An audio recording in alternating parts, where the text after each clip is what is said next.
With highlights from the 37th Annual Assembly of the Southeastern Surgical Congress in New Orleans, this is Audio Digest Surgery, Volume 16, Number 17, for the week of September 10th, 1969. During this hour, you'll hear discussions of three important areas of cancer surgery: preventive surgery, cancer of the cecum, and thyroid cancer, then a penetrating analysis of intestinal ischemia due to mesenteric arterial disease, plus two correlated items of interest from the current surgical literature.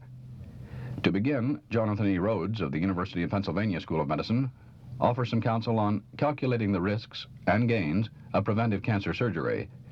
Dr. Rhodes? One is confronted with a substantial number of conditions in which there is a likelihood that cancer will develop, but in which you don't know whether it's developed or not.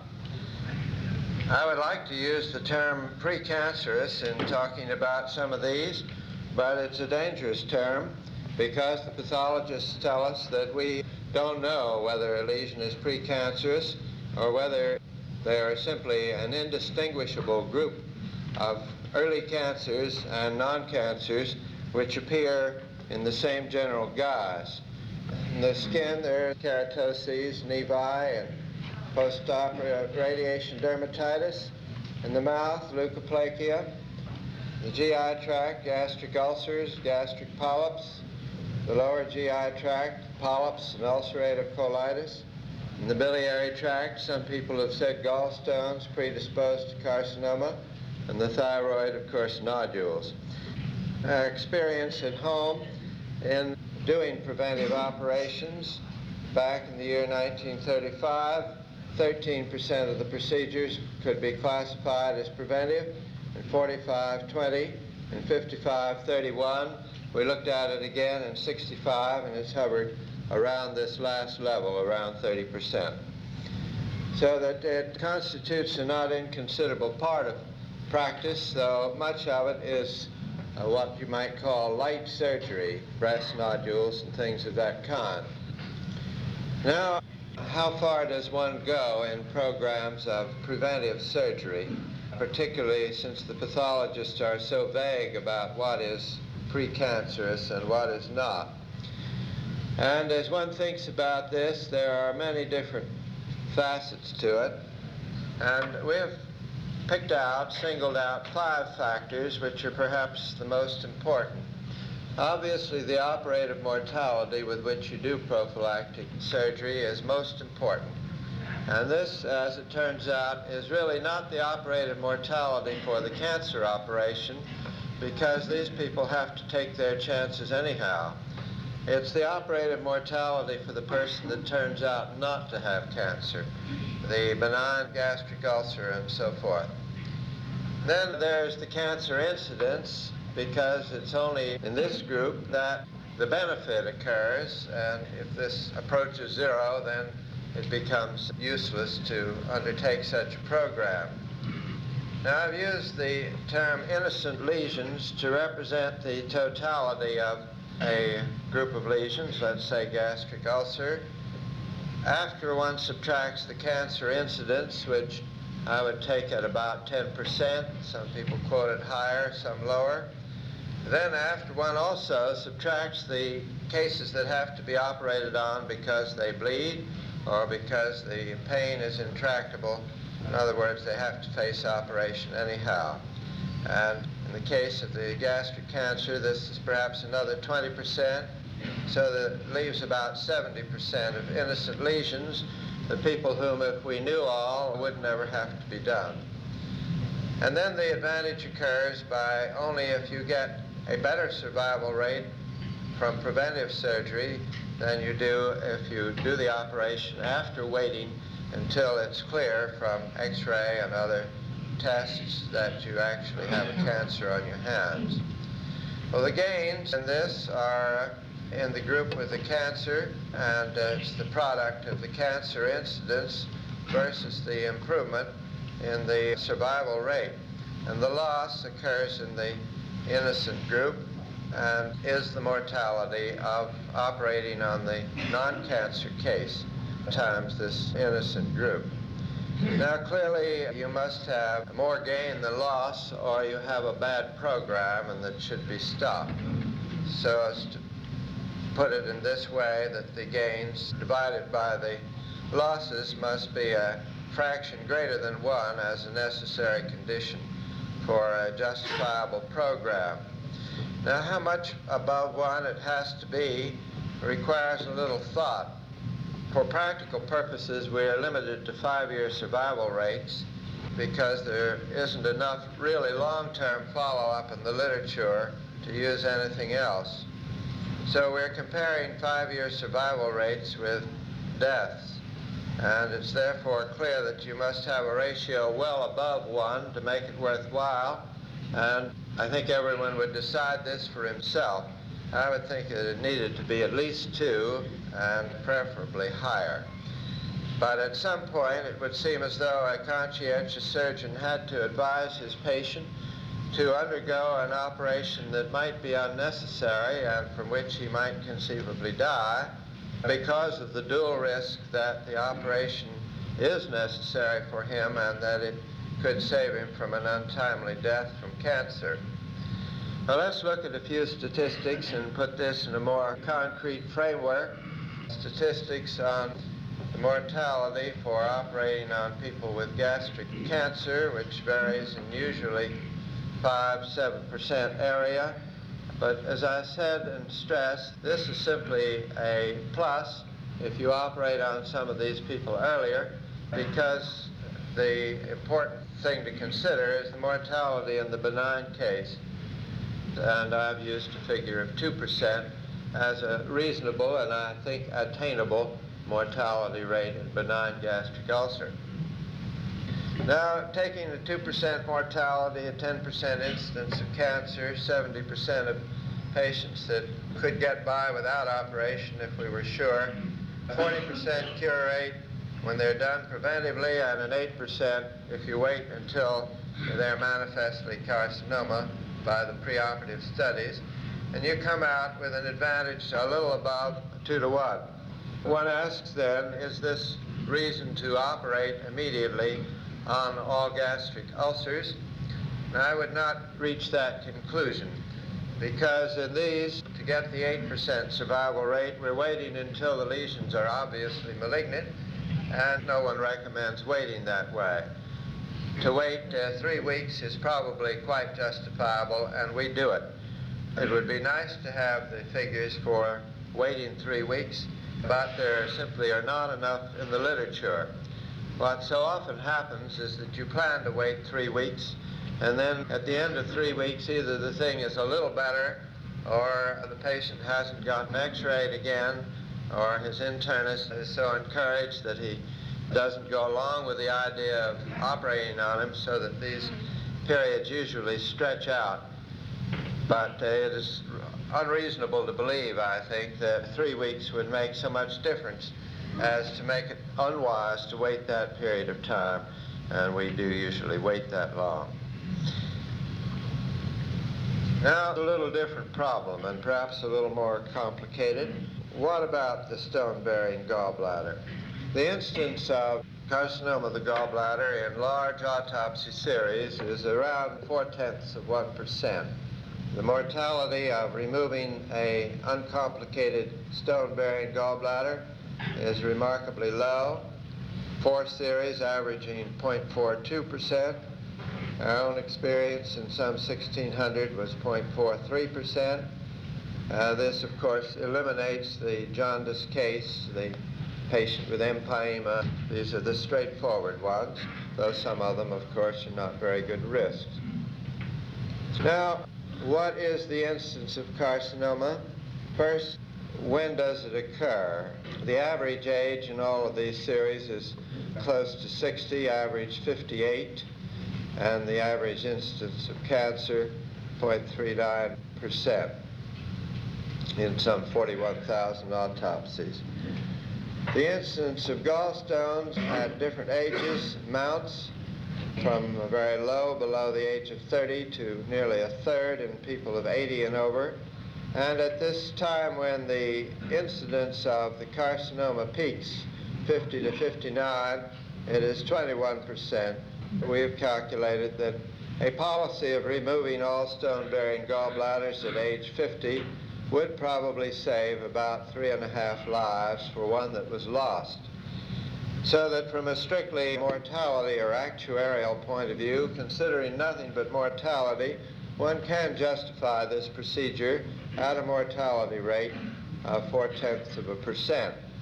However, when one thinks of the vast amount of surgery and of the many other risks that beset people, and finally of the fact that we really don't know whether the stones cause the carcinoma or the carcinoma causes the stones, it seems hardly an appropriate thing to urge, and we do not urge it as a matter of practical reality. I'll make a few notes about the thyroid. We've computed the nodular thyroid, if it can be operated on at a mortality rate of 0.5% for the benign lesions, and many places have achieved this and much better. There's probably a 7-to-1 advantage in removing these. Then we'll turn finally to the group of large bowel carcinomas. And the incidence of carcinoma in all resected polyps, including those reached through the sigmoidoscope, is about 5%. But nobody really quarrels about taking out those that you can get through the sigmoidoscope. The risk is very low, and these are generally removed. The argument comes about those which require laparotomy. Transabdominal removal eliminates many of the smaller lesions which simply are not picked up, so that the incidence of carcinoma is higher, 21% on the average. But this includes carcinoma in situ, which, as you know, has been pretty completely discounted. If one eliminates the carcinomas in situ, or grade 1, then one comes out at 7%. What about the mortality for removing the benign polyp? There are those who say that it doesn't make any difference whether you resect them or just do a colotomy. In our experience, it does make a difference, though I would not maintain that these figures were statistically significant, because we've done too few colectomies for benign polyps. But taking colotomy versus colectomy for polyp, our mortality was 1/6 when colotomy was done. Taking colotomy versus colectomy for all indications, our mortality was 1/6 for colotomy. And for polyp, in 295 cases, there was but a single death. And I believe this procedure can be done in the good risk patient at about 0.5% mortality. The general survival for carcinoma of the colon after the diagnosis is clear is about 33%. And if the lesion is benign, a person has a pretty good outlook. So that if you count the in situ carcinomas as dangerous, you have nearly a 30-to-1 advantage of getting these out. But if you decide that an in situ carcinoma is something comfortable to live with and take only the invasive ones, it's still about 8-to-1. Well, now this is simply a method of looking at a problem, or rather a series of problems. I think the points to be emphasized are that you should look at the risks which you're imposing on patients which may have innocent lesions in your effort to save those whose lesions may not be innocent. Obviously, the operative mortality is crucial, and preventive surgery in general must be restricted to conditions for which the operative mortality can be held down.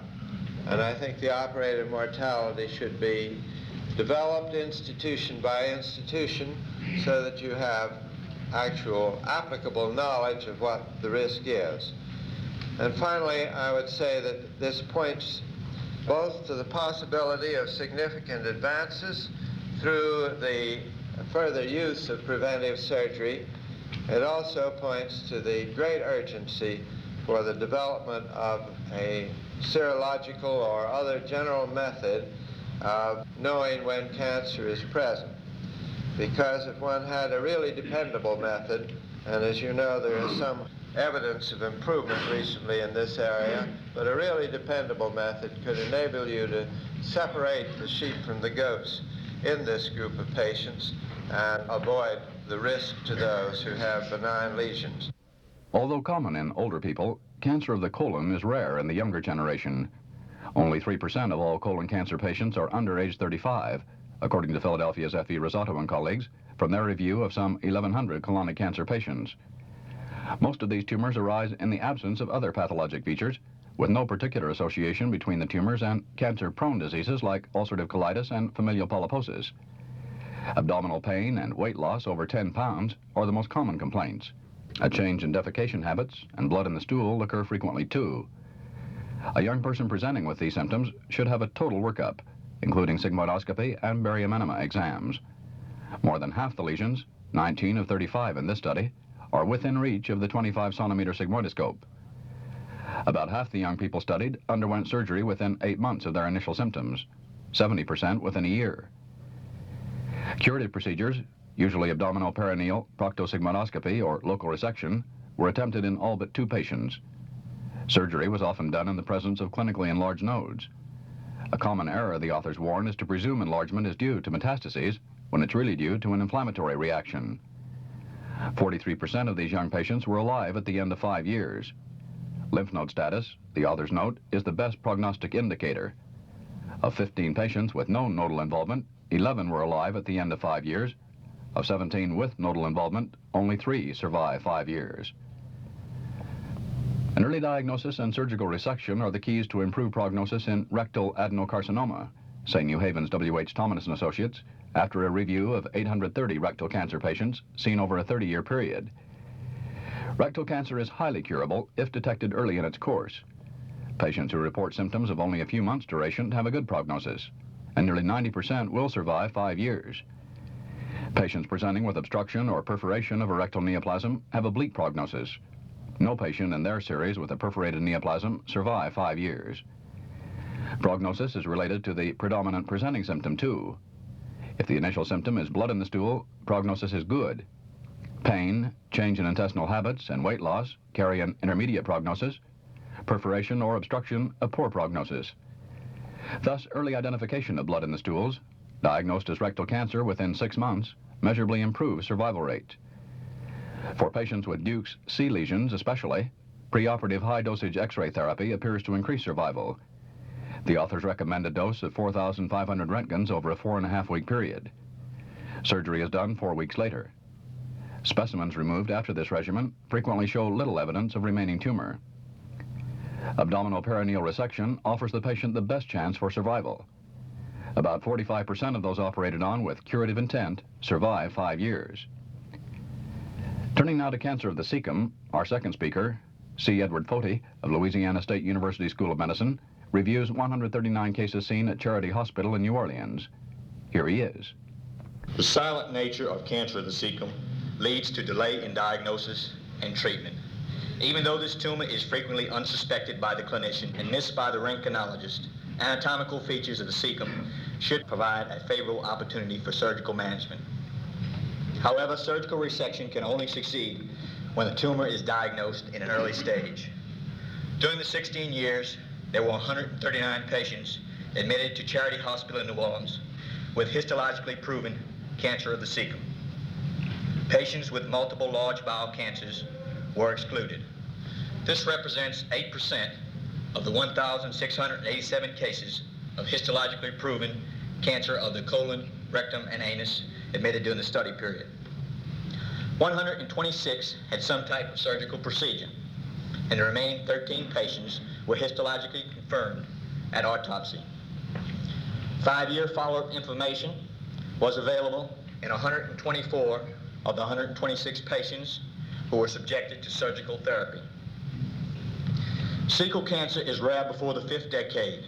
92% of our series were at least 41 years. The age of diagnosis ranged from 5 to 86 years. Only 3 patients were below 31.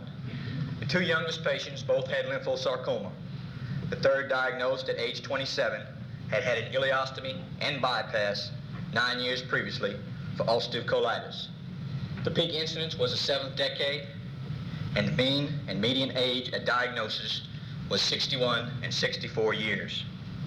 Lynch's suggestion that cecal cancer develops at an earlier age in males than in females was not confirmed in this study. In general, age, sex, and race did not alter the survival rates.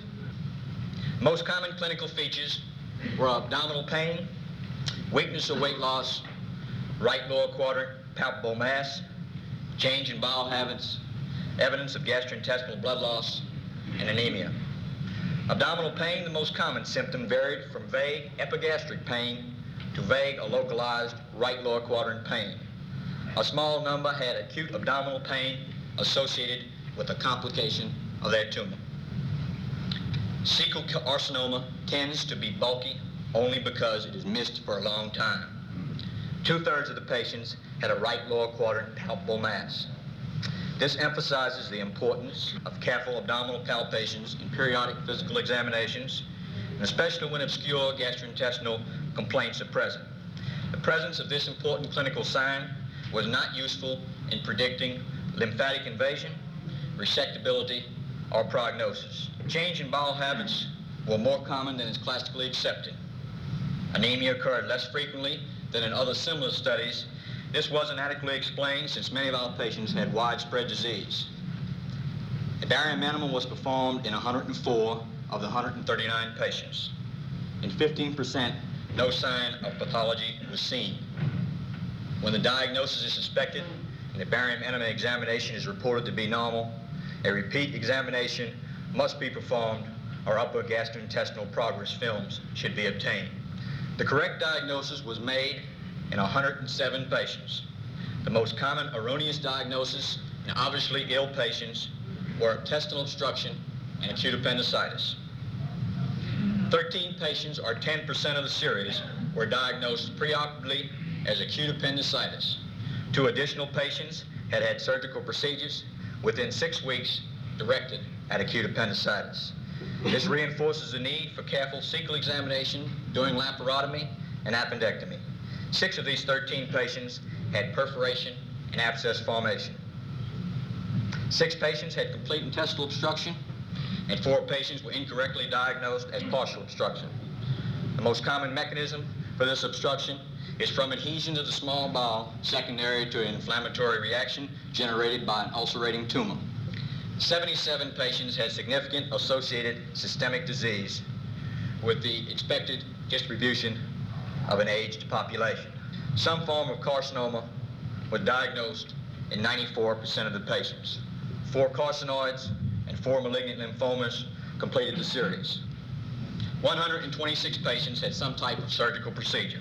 11 two-stage procedures were chosen in the face of perforation and obstruction. 79% were resected. This included 97 right hemicolectomies and 3 subtotal colectomies. Resection was not attempted in 21% of the patients. 57 patients, or 45% of the series, were resected for cure. Palliative resection were done in 43 patients, and 21 patients had an iliotransverse colostomy bypass. 5 patients simply had exploration and biopsy. The surgical mortality rate was 18%. 16 of the 23 deaths occurred within 30 days of the operative procedure, had widespread disease. The mortality rate rose from 7% in patients with a curative resection to 44% for bypass and 60% with simple exploration and biopsy. The high post-op mortality rate associated with lesser operative procedures indicates the operative risk of an advanced cancer patient. The cause of this post-op mortality was not unexpected. Sepsis accounted for 8 deaths, and the most frequent common denominator of the uncontrolled infection was an anastomotic leak or pneumonia. Pulmonary embolism and carcinomatosis each accounted for 5 deaths. Correlation between the surgeon's determination of the progress of the disease at the operating table and the histologically stage was possible in 103 patients. In 19 cases, the surgeon underestimated the extent by 1 stage, usually staging Duke C. In 2 cases, the surgeon advanced the stage. An acceptable survival rate cannot be expected unless cecal cancer is treated early. The average survival figures for Dukes A and B reinforces this concept. Stage A tumors had a survival rate of 7 years, 4.5 months, whereas stage C lesions had an average survival of 2 years and 8.5 months. Less than 1/2 of the patients, or 45%, had some type of surgical procedure or resected for cure. 51% of these select patients survived for 5 years. The absolute 5-year survival rate for the series was 24%. Primary right hemicolectomy and anastomosis is a treatment of choice for cure. It also provides significant palliation when the extent of spread makes cure doubtful. It is optimum therapy in selected cases of perforation and obstruction. Bypass procedures for palliation had no better results than biopsy alone. The most significant prognostic information from pathological study of the resected specimens were uninvolved nodes. These aged patients had a 5-year survival of 60% and displayed a markedly different survival curve in patients with positive nodes, a 60% survival rate versus a 19% survival rate. The survival rate following palliative resections fell sharply for the first 2 years. Most patients who were alive at 2 years after having a palliative resections became 5-year survivors. However, in retrospect, these patients rightly should be called curative resections rather than an unusually effective palliation. Dr. Foti, how often are truly bloody and tarry stools found in cancer of the cecum? We were quite amazed to find out in these clinical records that quite definitely, as far as we're concerned, a significant number of these patients did have bloody or tarry stools. However, a small number, only 50% of the series, had significant anemia. That is, either hematocrit below 35% or hemoglobin below 12 grams. And this, doctor, ends this side of your reel. On side B, the continuation of this program of highlights from the 37th Annual Assembly of the Southeastern Surgical Congress, heard by simply reversing the 2 reels or cassette on your tape recorder. This is side B, Audio Digest Surgery, volume 16, number 17, continuing a program of highlights from the 37th Annual Assembly of the Southeastern Surgical Congress. Now, to discuss thyroid cancer, a 40-year follow-up, here is the Mayo Clinic's Oliver H. Beers. Cancer of the thyroid gland remains a controversial subject primarily for 2 reasons. One is there are still those that feel that possibly cancer of the thyroid gland does not exist, and that the risk of a nodular goiter or an adenomatous goiter is not great enough to justify surgical removal of an abnormal thyroid gland. Also, there are those that feel that cancer of the thyroid gland, when it does exist, should be treated very radically. And on the other hand, there are others that feel that it needs to be treated very conservatively. Because of these controversies, thyroid cancer remains a subject of interest. Another point that should be recognized is the fact that the biological behavior of the various types of thyroid cancer differs greatly. And for this reason, it's extremely important when speaking of thyroid cancer that we recognize that several types occur. This being true, we should not talk of thyroid cancer as one lesion, and certainly when we're stating statistics related to it, we should not state overall statistics, but should give our information related to the particular type of lesion. The pathologists of the American Thyroid Association have, for the most part, accepted the classification proposed by Hazard, which includes 4 distinct types of cancer, and the biological behavior of each is somewhat different, as we will see in discussing each type. In review of 1,181 cases, Dr. Woolner at our institution has classified the various lesions into the 4 groups as proposed by Hazard. The papillary cancer comprises by far the largest number of cases, 62% of this series.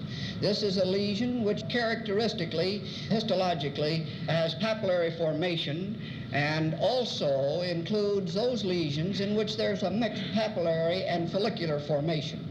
In separating these two groups of cases within the papillary group, we have found that the behavior is essentially the same, and for that reason we leave all lesions with any papillary formation in this group of cases, whether there's a 10% papillary component or a 90% papillary component. Some today still are reporting the two groups separately. The second most common type of thyroid cancer is the follicular cancer, comprising 18%. The behavior of this is entirely different, as we will see also in a moment. The smallest and maybe a very interesting group of cases is the medullary carcinoma, or the solid carcinoma with amyloid stroma. And lastly then is a group of anaplastic cancers comprising several histologic types, making up 14% of the overall series. The next remarks will relate to the papillary cancer. Optionally, we've divided the papillary cancers into several groups. First, the occult cancer. This is a cancer which many times is discovered incidental to elective thyroidectomy, or in 22% of cases is discovered because of the presence of lymphadenopathy in the lateral neck, which is excised, found to be papillary cancer, and the thyroid gland is exposed, and a small lesion found in the thyroid gland as the primary source of the metastasis. Optionally, we've elected to call any lesion 1.5 centimeters in diameter or less an occult cancer. The lesions that are larger than this and remain within the thyroid capsule, we've considered the intrathyroid lesion, and this comprises about 50% or half of all of the papillary cancers. A few of the papillary cancers then have become quite large, have become extracapsular, have invaded beyond the capsule of the thyroid gland, and in this instance we call them extrathyroidal. Lastly, there's a few cases that are considered inoperable. I might say that all of these cases were in the earlier part of the series, and most recently none of the papillary cancers have been considered inoperable, since I think with aggressive approach to these lesions they can all be removed. Now then, the treatment of these cancers, because of the biologic behavior, which is in essence this. They're very slowly growing. They remain well encapsulated within the thyroid gland for by far the majority of cases. This lesion, for the most part, spreads to the regional lymphatics and very infrequently by the bloodstream distantly. For this reason, we feel that these lesions should be treated in this manner, by a total lobectomy on the site of the lesion, and always a subtotal on the opposite side of the lesion in case multicentric lesions are present. If a lesion is present in the opposite lobe, then by preference most of us would do a total thyroidectomy, taking care to protect the recurrent laryngeal nerves as well as parathyroid tissue. If clinically no nodes are present in the neck, and at the time of the operation on bimanual palpation no nodes are felt, we would do no surgery in the lateral neck. However, if a node or a group of nodes are involved on examination, we would do what we consider a modified radical neck dissection, which implies removal of that node or those nodes and the adjacent node-bearing fascia and fat. If extensive nodal involvement is present, then a radical neck dissection. But this is necessary in only about 10% of the patients that have nodal involvement. Now, accepting this conservative approach in the management of the regional lymphatics, we do expose approximately 10% of the patients to subsequent surgery in the lateral neck.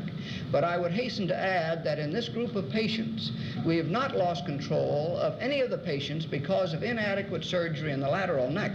Where we lose control of the patient is because of uncontrolled cancer in the midline of the neck, and in a few cases, distant spread. Well, when we look at the 40-year follow-up in this particular group of patients, we find the patients with the occult lesions followed out 40 years, the survival closely approximates the normal expected survival of patients in these age groups. For the intrathyroidal lesion, Again, a lesion that still is within the thyroid gland, we find that the 40-year survival curve closely approximates the expected survival. And I would note that in the occult lesions as well as intrathyroidal lesions, approximately 40 to 50% of these patients have nodal involvement. Where we lose patients with papillary cancer is in the extrathyroidal group, where the primary lesion is invading beyond the confines of the thyroid gland. Over the 30-plus year period, there's a significant drop-off of these patients from the expected survival curve. It's interesting to note, since it's thought that some patients with papillary cancer in the older age group have a more serious type of disease than patients in the underage group, we've optionally divided the patients, except for the occult lesions, into two groups: patients over 40, patients under 40, and possibly one could justly say that the survival of the patient with a papillary cancer over 40 is not as good in comparison to the expected survival of that age group than patients under 40. Now, again, in reviewing this follow-up information, I think it's extremely interesting to note that in the 40-year follow-up of 244 patients with occult cancers, again, over 40% of them with regional metastasis, there was no death from cancer of the thyroid gland. And I'm sure the experience dealing with this type of a lesion has led many surgeons to say, well, cancer of the thyroid gland maybe doesn't need to be treated.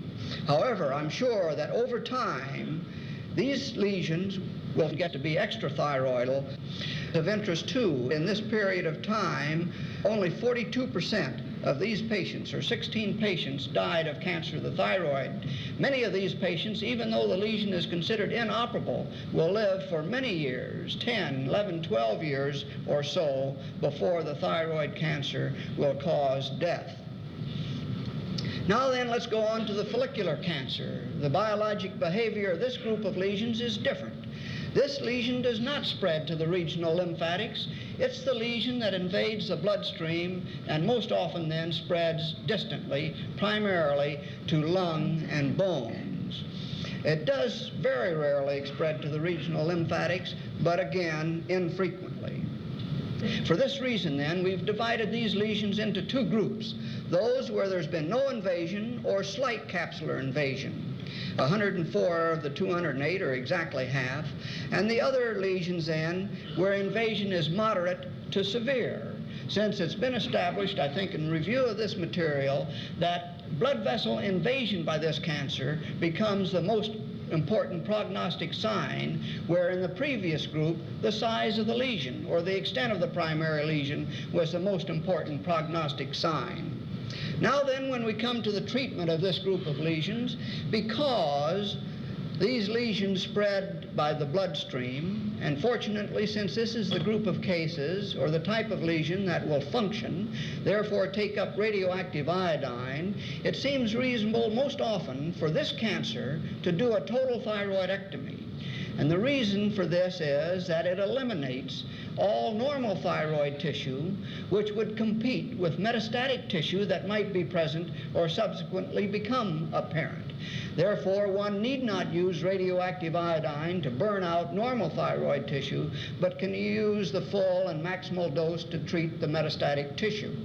Now, if the lesion is well encapsulated, grossly no evidence that it's invading the capsule of the gland, then we maybe would not do a total thyroidectomy, but I think a total thyroidectomy should be seriously considered for all of these lesions.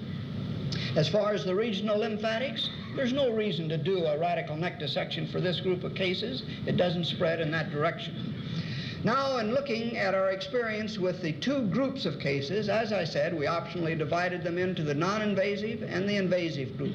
In following them out 40 years, when the lesion is well encapsulated, shows no evidence of blood vessel invasion, the expected survival is essentially the same as the expected survival for patients in this age group. But when blood vessel invasion is present, there's a significant drop-off, and patients do die of this lesion. Fortunately, about 70% of the patients can be treated to a lesser or greater degree with radioactive iodine, so a few survive. But it's interesting to note that over a period of 20 years, there's a continuous drop-off.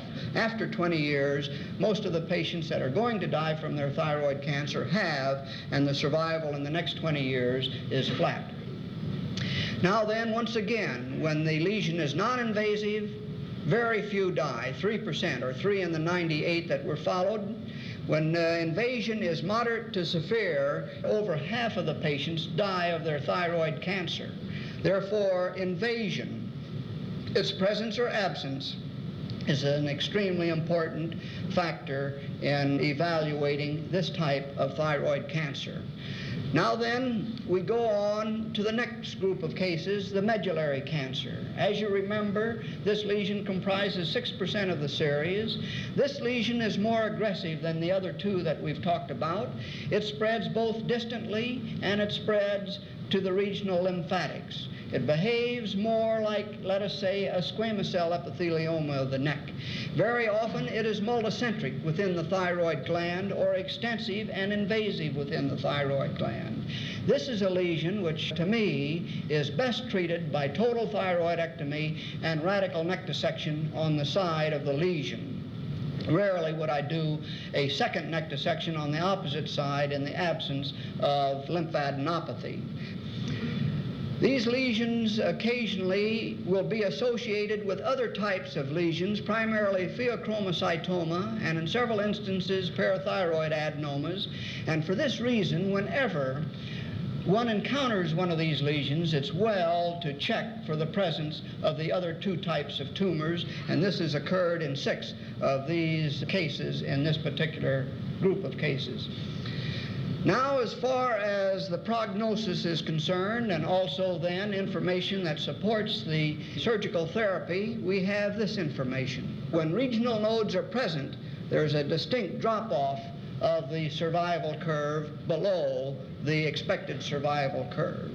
And I think this supports the thesis then that these patients, or patients with this disease, are the ones that should have a radical neck dissection, and again, because of the aggressiveness of the lesion within the thyroid gland, a total thyroidectomy.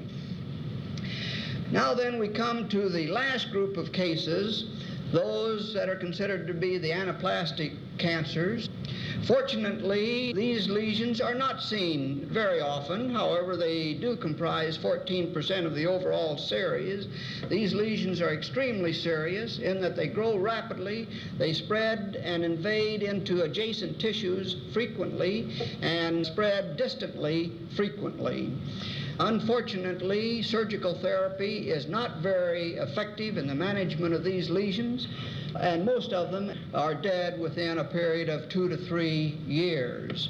For this reason, surgical procedures probably are not the answer to the management of this serious group of patients. Our final speaker, Garland D. Purdue Jr. of Emory University School of Medicine, analyzes intestinal ischemia due to mesenteric arterial disease, as seen in the Emory University-affiliated hospitals during a 10-year period. Dr. Purdue? Ischemia of the intestine sufficient to produce infarction is a dramatic illness noteworthy for the almost uniform fatality which follows. There have been, in recent years, numerous reports of successful revascularization after onset of acute ischemia, but prior to the time of massive infarction. In these instances, the urgency with which diagnosis must be made and laparotomy done is obvious. Limited concomitant bowel resection is often necessary, but intestinal malabsorption with nutritional and electrolyte imbalance becomes increasingly severe after more prolonged ischemia. The recognition of chronic ischemia has become increasingly important because this does permit elective revascularization prior to the onset of the acute catastrophe. The present report is a review of this problem as we've seen it in the Emory University affiliated hospitals in a 10-year period from 1958 through 1967. Those patients with acute ischemia had 15 arterial emboli, 27 acute arterial thromboses. The etiology of those with arterial embolus, it's generally rather clear. The patient with atrial fibrillation is most commonly seen. In some instances, acute myocardial infarction may be present with or without atrial fibrillation. We did see 2 patients, the source of the emboli being in more proximal aortic aneurysms. One of these a true aneurysm, one a false aneurysm. We were able to undertake embolectomy successfully in 7 patients. Only 2 of them survived, however. 3 died of associated cerebral infarction, others of acute myocardial infarction, others of other associated emboli.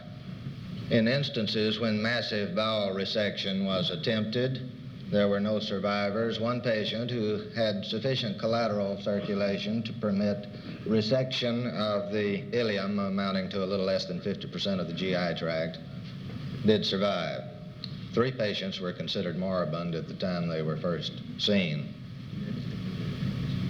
The frequency with which multiple emboli were seen was striking. 7 of these 15 patients did have either simultaneous or sequential multiple emboli, and none of these 7 survived. The cause of fatality in most of these was associated cerebral emboli. Many of them had associated peripheral arterial emboli as well. Of those patients with acute arterial thrombosis, it is of some importance to note that many of these patients did have near terminal associated disease. Of those who did not have near terminal disease, 12 of 16 had had prior abdominal angina.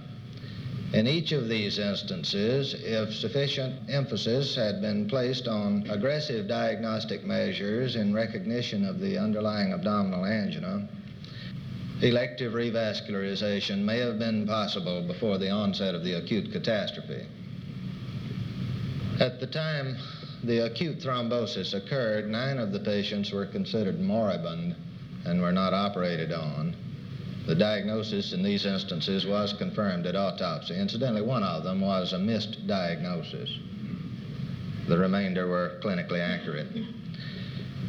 Of the remaining 18 who had some kind of operation, half of them really had either exploration only or an attempt at massive intestinal resection, which gave a uniform fatality. In some instances, the collateral circulation was adequate to permit resection of less than 50% of intestine, and when this was done, the patients uniformly survived. Revascularization, either with or without bowel resection, was attempted in 4 patients. 1 of these survived.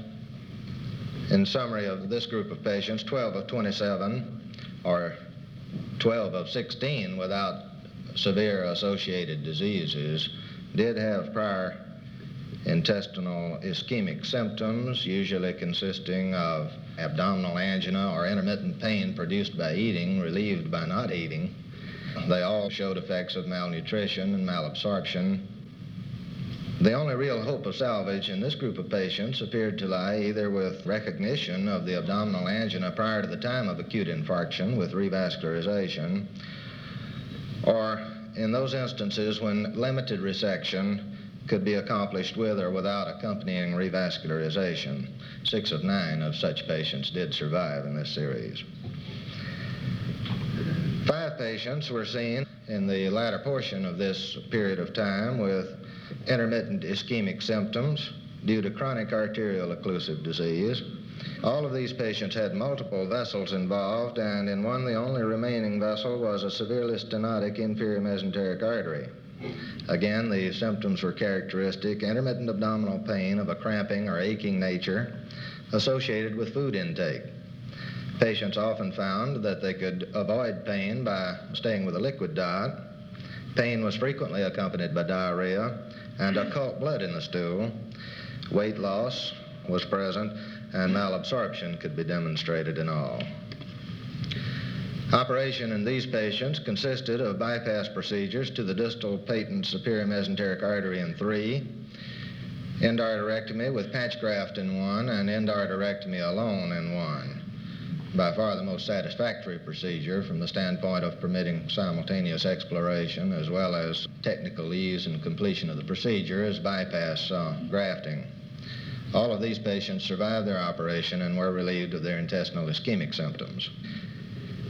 We did see a number of patients with incidental arteriographic findings of occluded vessels to the mesentery, including many instances where a single meandering mesenteric artery, usually the inferior, apparently carried the entire blood supply to the intestinal viscera. Arteriography usually being done in these instances for coincidental reasons. We did not operate on these asymptomatic patients, but I think the important thing to recognize is that the onset of symptoms is a late phenomenon and indicates rather far advanced vascular disease. Many patients with such limitation of their mesenteric blood supply are asymptomatic, and when there is abdominal angina, weight loss, and so forth, it usually heralds impending catastrophe and constitutes a fairly urgent indication to proceed with diagnosis and therapy. Of the total number of patients that we saw with abdominal angina, none had had duration of symptoms for longer than 2 years, and 12 of the 17 total number either had acute infarction or they had definitive surgery within 6 months of onset of their abdominal angina. In conclusion, I think some patients may survive acute intestinal ischemia with successful embolectomy and arterial reconstruction. But when arterial occlusive disease exists, it does indicate a very late phenomenon when symptoms are present, and the best hope for improved results lies in prompt recognition of chronic ischemic symptoms and elective revascularization before acute ischemia develops. Dr. Perdue, do you believe in the two-vessel theory? That is, that two vessels must be involved before you get symptoms? I think as a general rule, at least two vessels will be involved. The probable exception to this rule, though, are in those patients who do have isolated celiac axis disease. I don't know why, but I think we do see patients with single vessel disease in the celiac axis who do become symptomatic. I think this is somewhat less liable to be catastrophic, though, than when the larger number of vessels are involved. Dr. Perdue, have you ever seen symptoms in young women associated with compression of the celiac axis due to paraganglionic fibers or to fibers in the diaphragm? I'm not sure that we recognize this in young women. We have, I think, some reservations in looking for this too strenuously because there are too many young women with vague sorts of abdominal complaints due to too many causes, I think, to always be sure that a celiac axis compression seen on an arteriogram is the cause of their abdominal pain.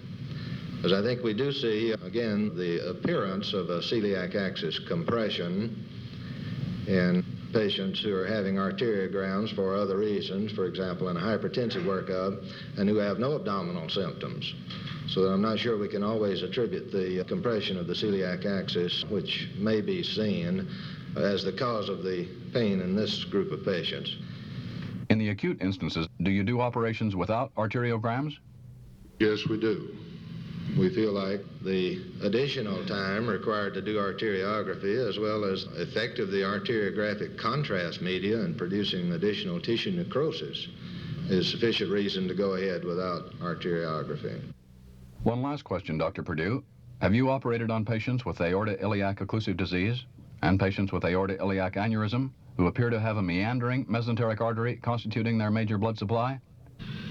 We have operated on some patients with aorta-iliac occlusive disease and patients with aorta-iliac aneurysms who do appear to have the meandering mesenteric artery constituting their major blood supply. In these instances, we make every possible effort to preserve this inferior mesenteric artery. In the case of the aneurysms, it is reimplanted into the prosthesis. In the case of bypass graft procedures being done for aorta-iliac disease, the large inferior mesenteric artery is simply preserved. And this concludes the special program of highlights from the Southeastern Surgical Congress.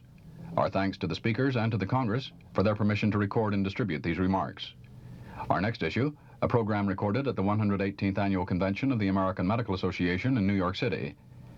Audio Digest Surgery is produced twice each month by the Audio Digest Foundation as a nonprofit subsidiary of the California Medical Association. All rights are reserved.